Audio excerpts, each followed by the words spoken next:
नमस्कार दोस्तों, स्वागत है आपका कबीर स्टडी में। आज हम पढ़ने वाले हैं 14 जुलाई यानी कि 14 जुलाई का करंट अफेयर। तो चलिए शुरू करते हैं और देखते हैं कि कौन कौन से करंट अफेयर हैं 14 जुलाई का। ठीक है, तो आज का पहला सवाल ये है, DRDO यानी कि डिफेंस रिसर्च डेवलपमेंट ऑर्गेनाइजेशन और अखिल भारतीय तकनीकी शिक्षा परिषद यानी कि AICTE द्वारा रक्षा में कौन सा शैक्षणिक कार्यक्रम शुरू किया गया है। ठीक है, तो ऑप्शन आपके पास ये हैं, M tech, option B B tech, option C master in defence और option D diploma in defence. इन चारों में से कौन सा वह एजुकेशनल प्रोग्राम है यानी कि शैक्षणिक कार्यक्रम है जिसको DRDO और अखिल भारतीय तकनीकी शिक्षा परिषद यानी कि AICTE के द्वारा रक्षा में डिफेंस में इसे स्टार्ट किया गया है। ठीक है, तो आप इसका मतलब ये है कि कोई भी अगर इसके अंतर्गत कोई भी एमटेक करना चाह रहा है डिफेंस के अंतर्गत तो आसानी से कर सकता है। ठीक है, तो इसका आंसर हो जाएगा एमटेक। एमटेक को ऐड किया गया है DRDO और AICTE के द्वारा। ठीक है, अब बात कर लेते हैं DRDO की। तो DRDO के चेयरमैन कौन है? जी सतीश रेड्डी। कौन है? जी सतीश रेड्डी इसके चेयरमैन हैं। और DRDO ने अभी हाल ही में अग्नि पी नामक एक मिसाइल का सफल परीक्षण किया है। इसमें इसका पी का मतलब क्या है? इसमें पी का मतलब है प्राइम।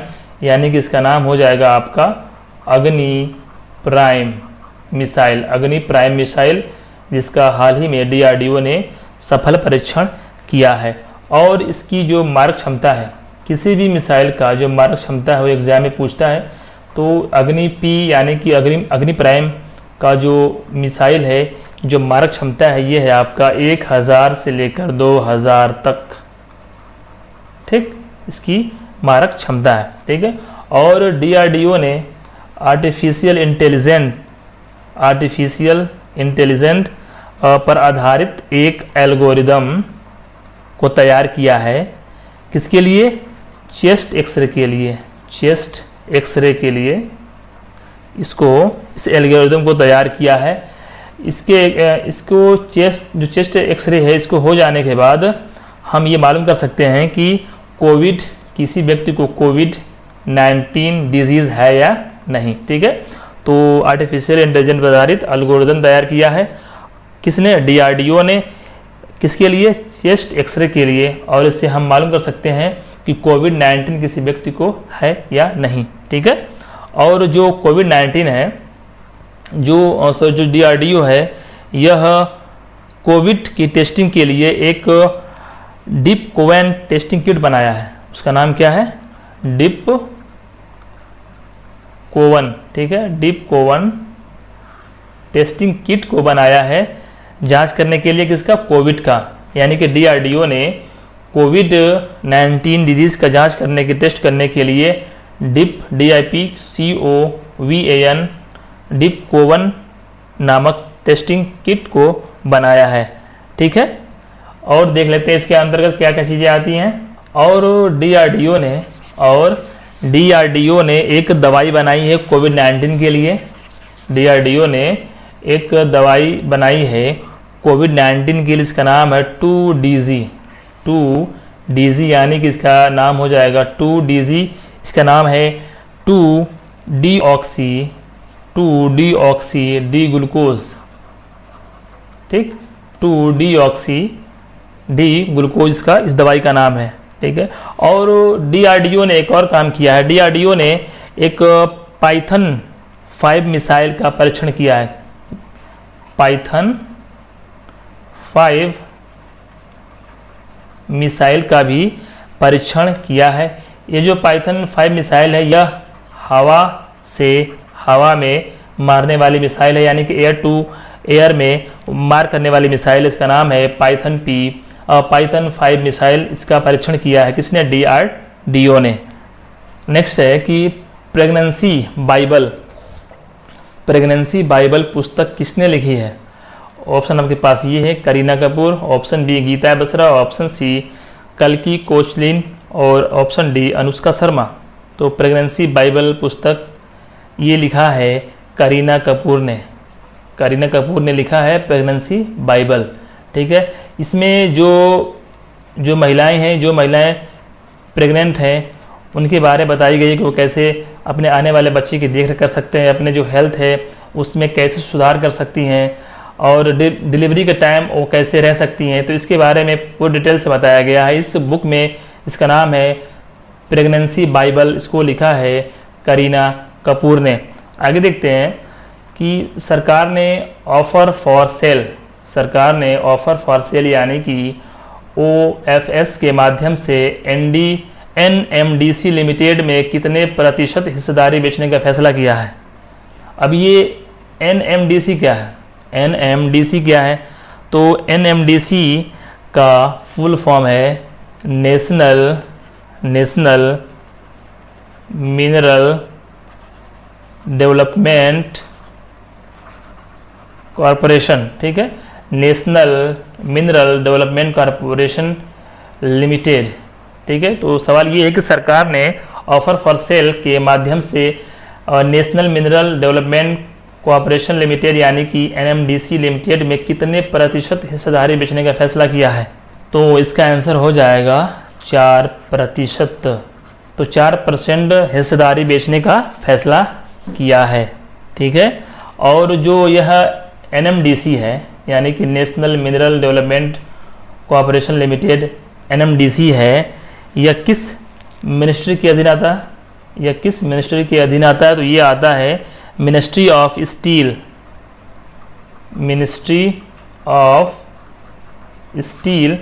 के अंतर्गत ये आता है। और जो मिनिस्ट्री ऑफ स्टील के मंत्री कौन इस टाइम है? ये है आपका Ramchandra Prasad Singh ministry of steel के मंत्री हैं। ठीक है, और यह राज्यसभा से है, यह राज्यसभा से मंत्री हैं। फेडरल बैंक ने किसे 3 साल के लिए और MD और CEO के रूप में फिर से नियुक्त किया है? फेडरल बैंक ने किसे, इन चारों में से किसे 3 साल के लिए फिर से MD और CEO के रूप में नियुक्त किया है? ऑप्शन आपके पास ये हैं Sandeep Bakshi, option B Shyam Srinivasan, option C Pallav Mahapatra और ऑप्शन डी चंद्रशेखर घोष। तो इसका आंसर हो जाएगा श्याम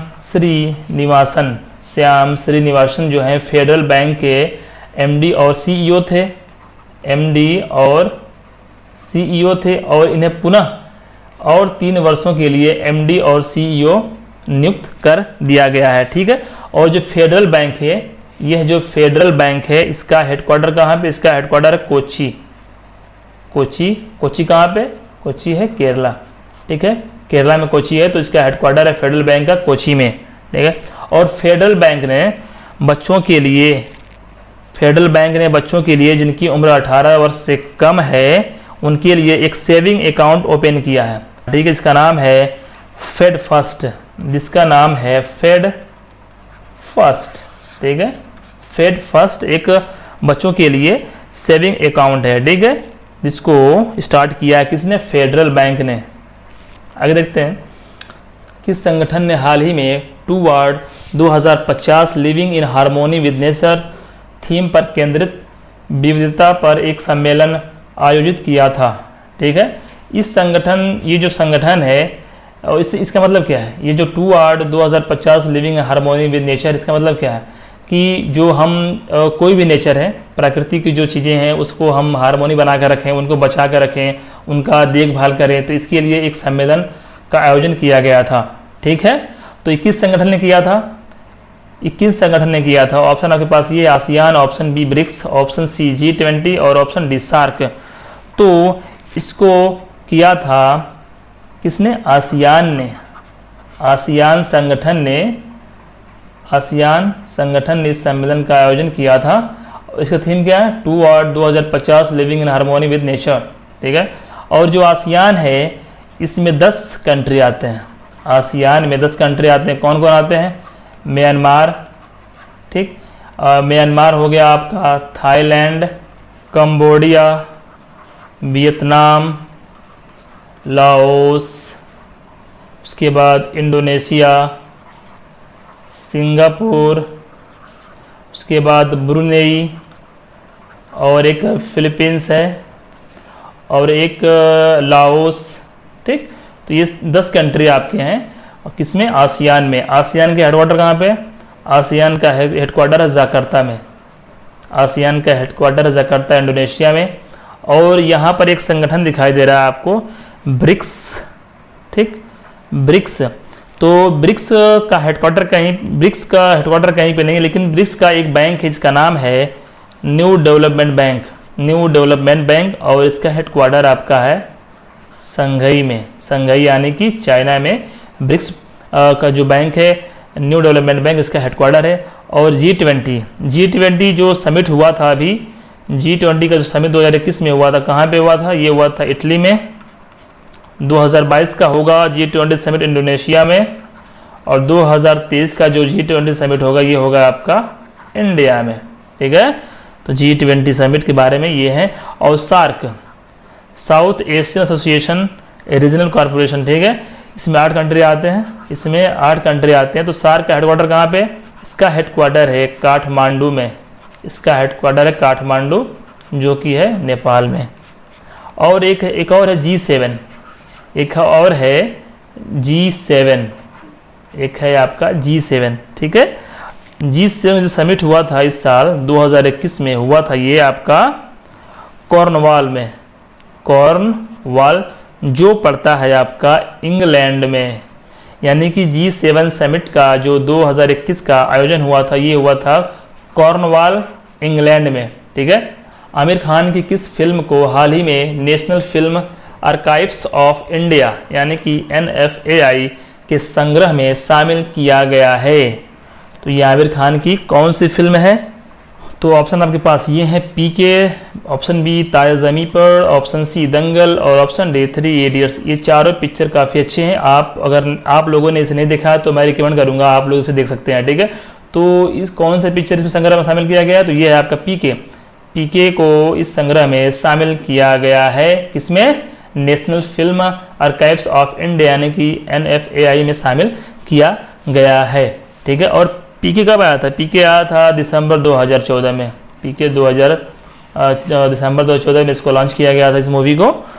ठीक है, और ये जो NFAI है, ये जो national film archives of India यानी कि NFAI है, यह किस मिनिस्ट्री के अंतर्गत आता है? ये आता है आपका ministry of information and broadcasting के अधीन ये आता है। और जो मिनिस्ट्री ऑफ इंफॉर्मेशन ब्रॉडकास्टिंग के नए जो मिनिस्टर बने हैं अभी, वो कौन है? ये हैं Anurag Thakur ministry of information and broadcasting के नए मंत्री बने हैं। और जो अनुराग ठाकुर हैं, ये खेल मंत्री भी बने हैं अनुराग ठाकुर। ठीक है, तो अनुराग ठाकुर जी को 2 मंत्रालय का प्रभार दिया गया। ये पहला कौन सा है? Ministry of information and broadcasting, और दूसरा है आपका खेल मंत्रालय। ठीक है, आगे देखते हैं। निम्नलिखित में से किस शहर में एक नई केंद्रित सौर तापीय आधारित परीक्षण रिग सुविधा स्थापित किया गया है? ठीक है, ये जो CST से फुल फॉर्म क्या होगा? CST का फुल फॉर्म पूछ सकते हैं एग्जाम में से, फुल फॉर्म क्या होगा? इसका फुल फॉर्म होगा कंसंट्रेटेड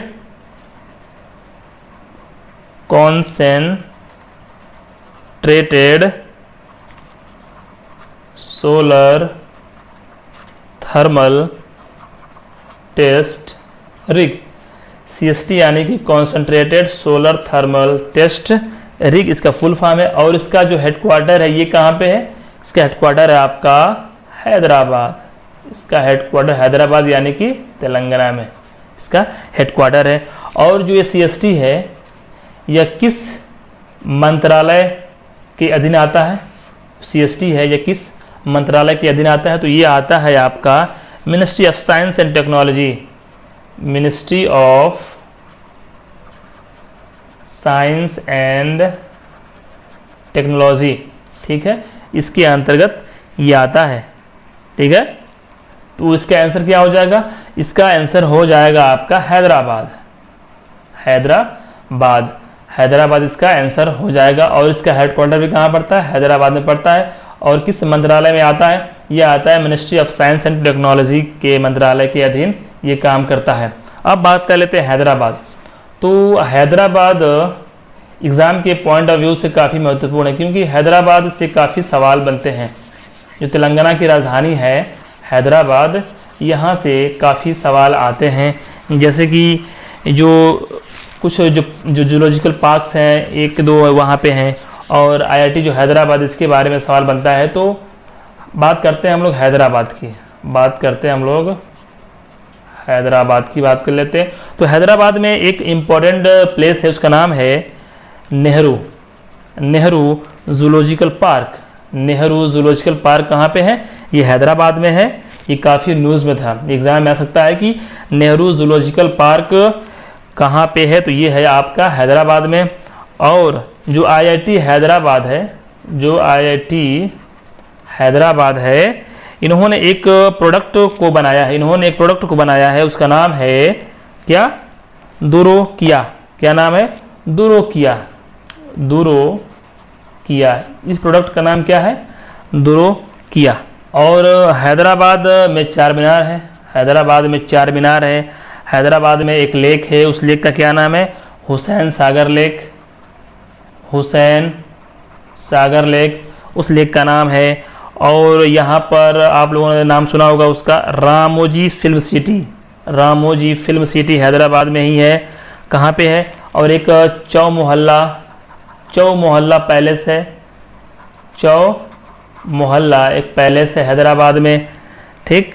तो और एक गोलकोंडा पोर्ट भी है, गोलकोंडा पोर्ट भी है हैदराबाद में। और सलार जंग म्यूज़ियम भी है, सलार जंग म्यूज़ियम भी है। तो आप इन सबको नोट कर सकते हैं। मैं रिपीट कर दे रहा हूँ कि हैदराबाद में एक जूलॉजिकल पार्क है जिसका नाम है नेहरू जूलॉजिकल पार्क, ये काफ़ी न्यूज़ में था। आईआईटी हैदराबाद ने एक प्रोडक्ट बनाया है, उसका नाम है दुरोकिया। और हैदराबाद में चार मीनार है, हैदराबाद में एक लेक है, उसका नाम है हुसैन सागर लेक।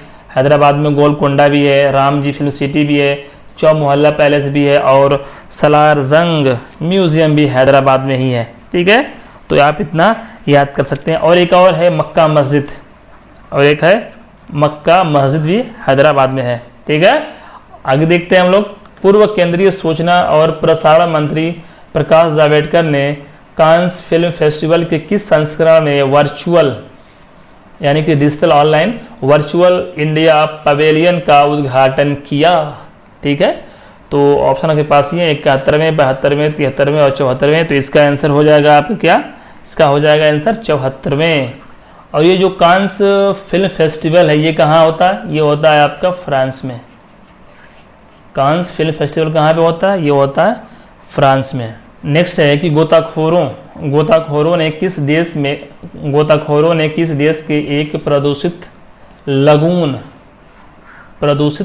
में सैकड़ों लुप्तप्राय घोड़ों की पहचान की है, ठीक है। गोताखोरों ने किस देश के एक प्रदूषित लगून में सैकड़ों लुप्तप्राय घोड़ों की पहचान की है? तो ऑप्शन आपके पास ये है Greece, option B Denmark, option C Peru, option D France. तो इसका आंसर हो जाएगा ग्रीस। ग्रीस में ही गोताखोरों ने एक प्रदूषित लगून में सैकड़ों लुप्तप्राय घोड़ों की पहचान की है, ठीक है। ग्रीस की राजधानी कहाँ पे है? ग्रीस की राजधानी है एथेंस। ग्रीस की राजधानी है एथेंस। नेक्स्ट है कि सरकार ने किस वर्ष तक नौकरी के इच्छुक उम्मीदवारों के लिए एक सामान्य पात्रता परीक्षा यानी कि कॉमन एलिजिबिलिटी टेस्ट आयोजित करने का निर्णय लिया है? किस वर्ष तक? तो इसका आंसर हो जाएगा 2022 तक CAT का आयोजन करने का निर्णय लिया है सरकार ने, ठीक है। और इसका सिर्फ एक ही एग्ज़ाम होगा। SSC जितने भी वैकेंसी आती हैं, जैसे SSC हो गया, बैंक का हो गया, रेलवे का होगा, सबका एग्ज़ाम क्या होगा? एक ही होगा। इसके थ्रू CAT के थ्रू एक ही एग्ज़ाम होगा, ठीक है। सबका एग्ज़ाम एक ही होगा। नेक्स्ट है किस डिजिटल नियो बैंक ने अमेरिका जाने वाले भारतीय छात्रों को शून्य शुल्क यानी कि शून्य शुल्क होगा, शुल्क नहीं होगा यहाँ पे, शून्य शुल्क बैंक खाता प्रदान करने का निर्णय लिया है। ठीक है, किस डिजिटल नियो बैंक ने अमेरिका जाने वाले भारतीय छात्रों को शून्य शुल्क बैंक खाता प्रदान करने का निर्णय लिया है? ऑप्शन आपके पास ये हैं, Mox bank, option B FamPay, option C नो और ऑप्शन डी एल्डरा। ठीक है, एल्डरा। तो इसका आंसर हो जाएगा एल्डरा, एल्डरा इसका आंसर हो जाएगा। नियो बैंक क्या है? नियो बैंक एक पूरी तरह से डिजिटल बैंक है और यह अमेरिकन बैंक है, यह एक अमेरिकन बैंक है। ठीक है, तो इसका आंसर हो जाएगा अल्ड्रा। और ये सवाल ये पूछे कि जो अल्ड्रा बैंक है, जो अल्ड्रा बैंक है ये कहाँ का बैंक है? ये है आपका, ये कहाँ का बैंक है? ये है आपका अमेरिकन बैंक, अमेरिकन बैंक है। ठीक है, नियो बैंक भी अमेरिका का है और ये अल्ड्रा भी जो बैंक है ये अमेरिका का बैंक है। इंडो पैसिफिक बिजनेस समिट का पहला संस्करण किस संगठन द्वारा विदेश मंत्रालय की साझेदारी में आयोजित किया गया था? ऑप्शन आपके पास ये हैं, FICCI, option B ASSOCHAM, option C NASSCOM और ऑप्शन डी CII। इस सवाल का मतलब क्या है? इस सवाल में ये हुआ था जो विदेश मंत्रालय है, इनके विदेश मंत्रालय के द्वारा एक साझेदारी का आयोजन किया गया था इंडो पैसिफिक रीजन में। जितने भी इंडो पैसिफिक कंट्रीज़ हैं उनके बीच जो बिजनेस है उनका समिट किया गया था कि जो हमारा बिजनेस है उन्हें कैसे बढ़ाया जाए, जो बिजनेस है उसे हम कैसे आगे ले जाएं, उसमें पारदर्शिता कैसे लाया जाए। तो इसके बारे में एक इन संगठनों का आयोजन किया गया था। तो किस संगठन के द्वारा, किस भारतीय संगठन के द्वारा इसका आयोजन किया गया था? विदेश मंत्री के द्वारा। ठीक है, सबसे पहले सवाल ये बनता है कि विदेश मंत्री कौन है इस टाइम? विदेश मंत्री कौन है? तो ये है एस जयशंकर विदेश मंत्री हैं। ये संगठन कौन सा है जिसने इसका आयोजन किया था? तो ये है आपका CII, ये है आपका CII यानी कि confederation of Indian industry, confederation of Indian industry CII। ठीक है, और CII के चेयरमैन कौन है? CII के चेयरमैन कौन है? ये है TV नरेंद्रन इसके चेयरमैन हैं यानी कि प्रेसिडेंट हैं। ये दिखाई दे रहा है फिक्की, ये है आपका फिक्की। इसके जो प्रेसिडेंट है वो कौन है? ये है उदय शंकर। एसोचैम के प्रेसिडेंट कौन है? ये है विनीत अग्रवाल एसोचैम के प्रेसिडेंट हैं।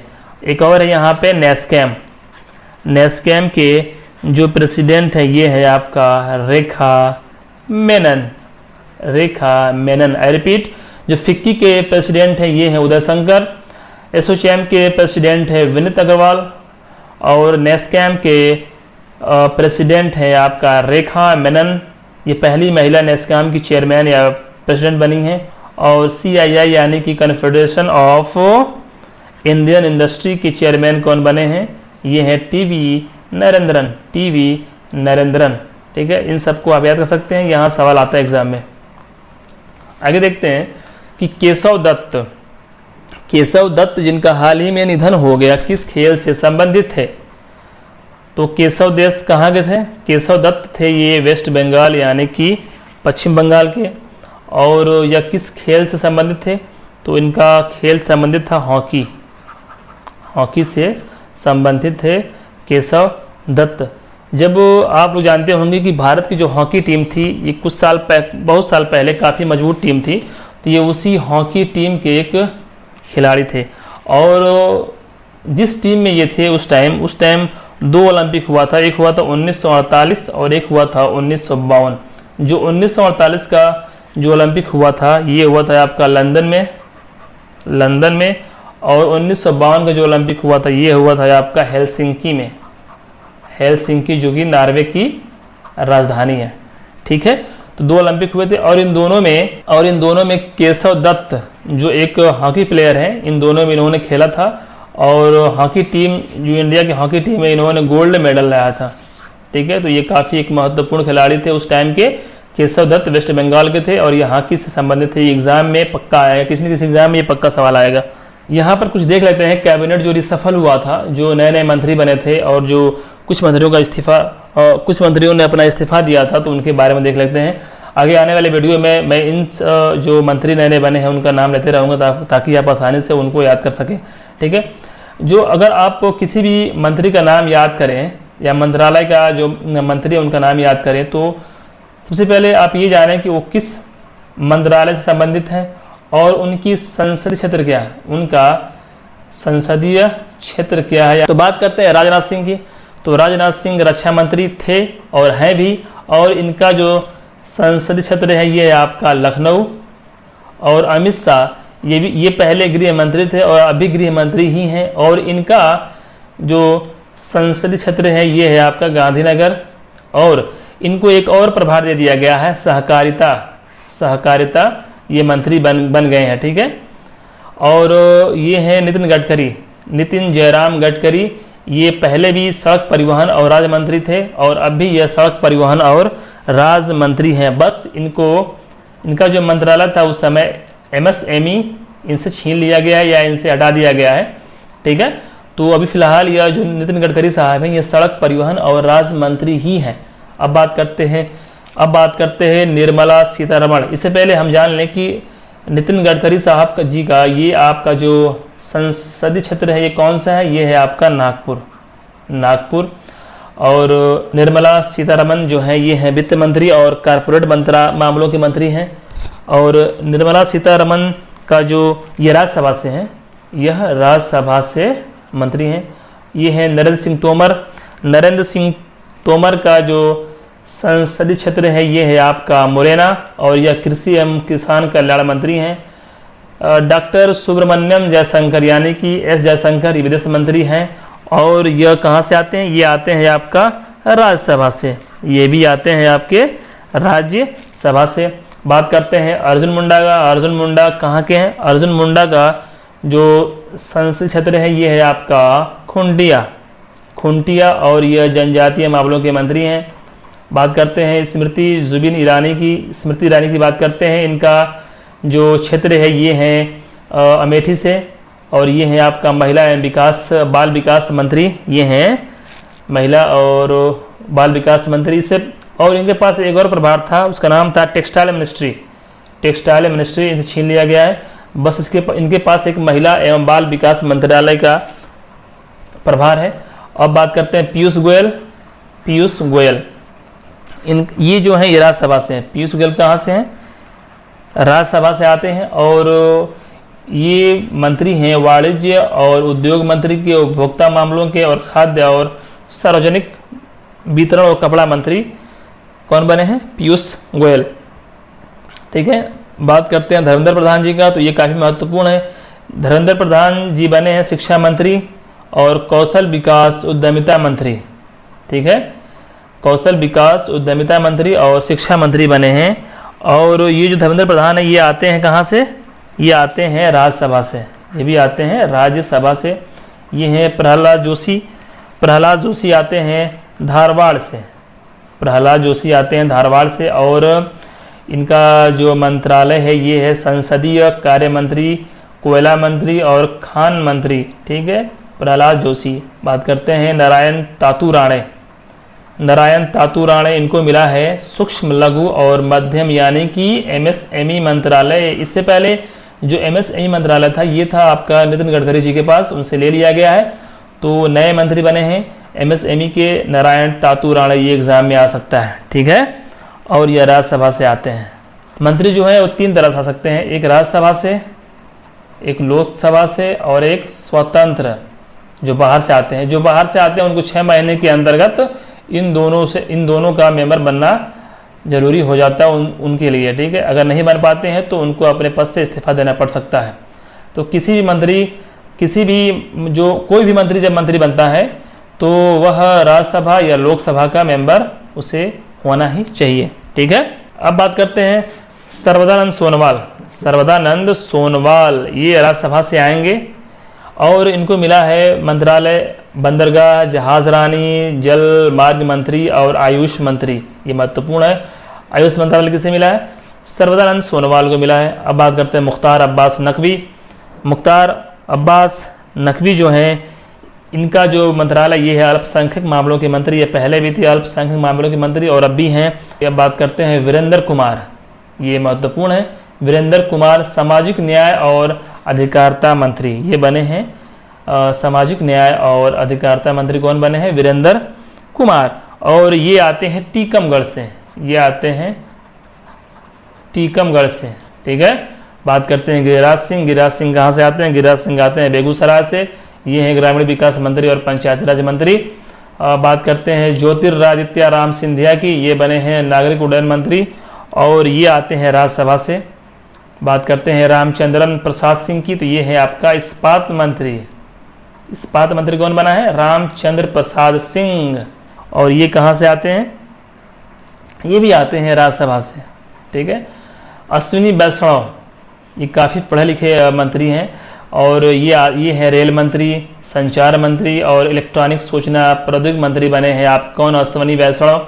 पशुपति कुमार पारस, ये बने खाद्य प्रसंस्करण एवं उद्योग मंत्री।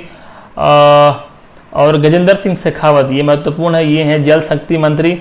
तो गजेंद्र सिंह शेखावत ये है जोधपुर, इनका जो संसदीय क्षेत्र है ये है आपका जोधपुर। किरण रिजिजू को मिला है कानून एवं न्याय मंत्री।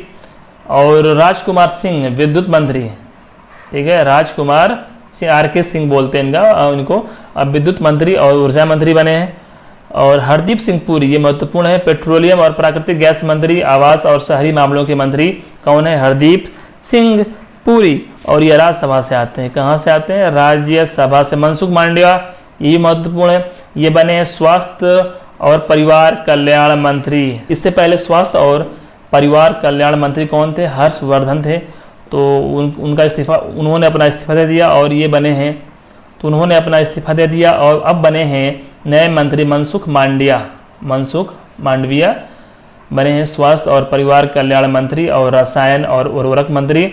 और मनसुख जो मांडविया हैं ये राज्यसभा से आते हैं, ठीक है।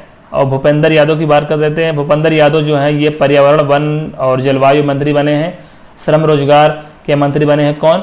भूपेंद्र यादव। और एक है महेंद्र नाथ पांडे, ये इंपॉर्टेंट है, महेंद्र नाथ पांडे बने हैं भारी उद्योग हैवी इंडस्ट्री मंत्रालय के मंत्री बने हैं महेंद्र नाथ पांडे, ठीक है।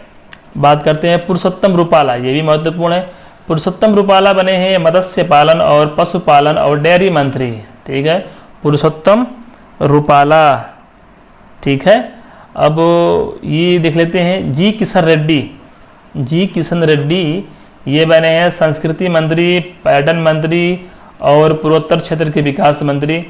एक है अनुराग ठाकुर, इनके बारे में अभी हमने देखा था। अनुराग ठाकुर सिंह बने हैं सूचना और प्रसारण मंत्री, यानी कि ministry of information and broadcasting मंत्री बने हैं कौन? अनुराग सिंह ठाकुर। और युवा मामले और खेल मंत्री भी बने हैं कौन? अनुराग सिंह ठाकुर, ठीक है। जो अनुराग सिंह ठाकुर हैं ये आते हैं हमीरपुर से, हमीरपुर इनका संसदीय क्षेत्र है, ठीक है, अनुराग सिंह ठाकुर जी का, ठीक है। तो ये रहे आपके जो नया कैबिनेट रिसफल हुआ है उसमें जो मंत्री बने हैं, जो मंत्री हटाए गए उनके बारे में अगले आने वाले वीडियो में मैं इस PPT को डालता रहूँगा ताकि आप आसानी से इन सबको याद कर लें, क्योंकि यहाँ से एग्ज़ाम में सवाल बनेंगे कि कौन से मंत्री हटाए गए, कौन से मंत्री बनाए गए हैं और कौन से मंत्री का कौन सा संसदीय क्षेत्र है, ठीक है, और कौन सा मंत्री राज्यसभा से या लोकसभा से कौन कौन से मंत्री आए हैं। तो इसके बारे में डिटेल से यहाँ पर दिया गया, आप लोगों ने पढ़ा है, इसको नोट कर लीजिएगा। जैसे मैं बोला हूँ वैसे आप नोट कर लीजिएगा। तो आशा करता हूँ ये वीडियो आपको अच्छा लगा होगा। अच्छा लगा तो लाइक कर लीजिए, चैनल को सब्सक्राइब कर लीजिए और अपने दोस्तों को भी शेयर कर लीजिए। धन्यवाद।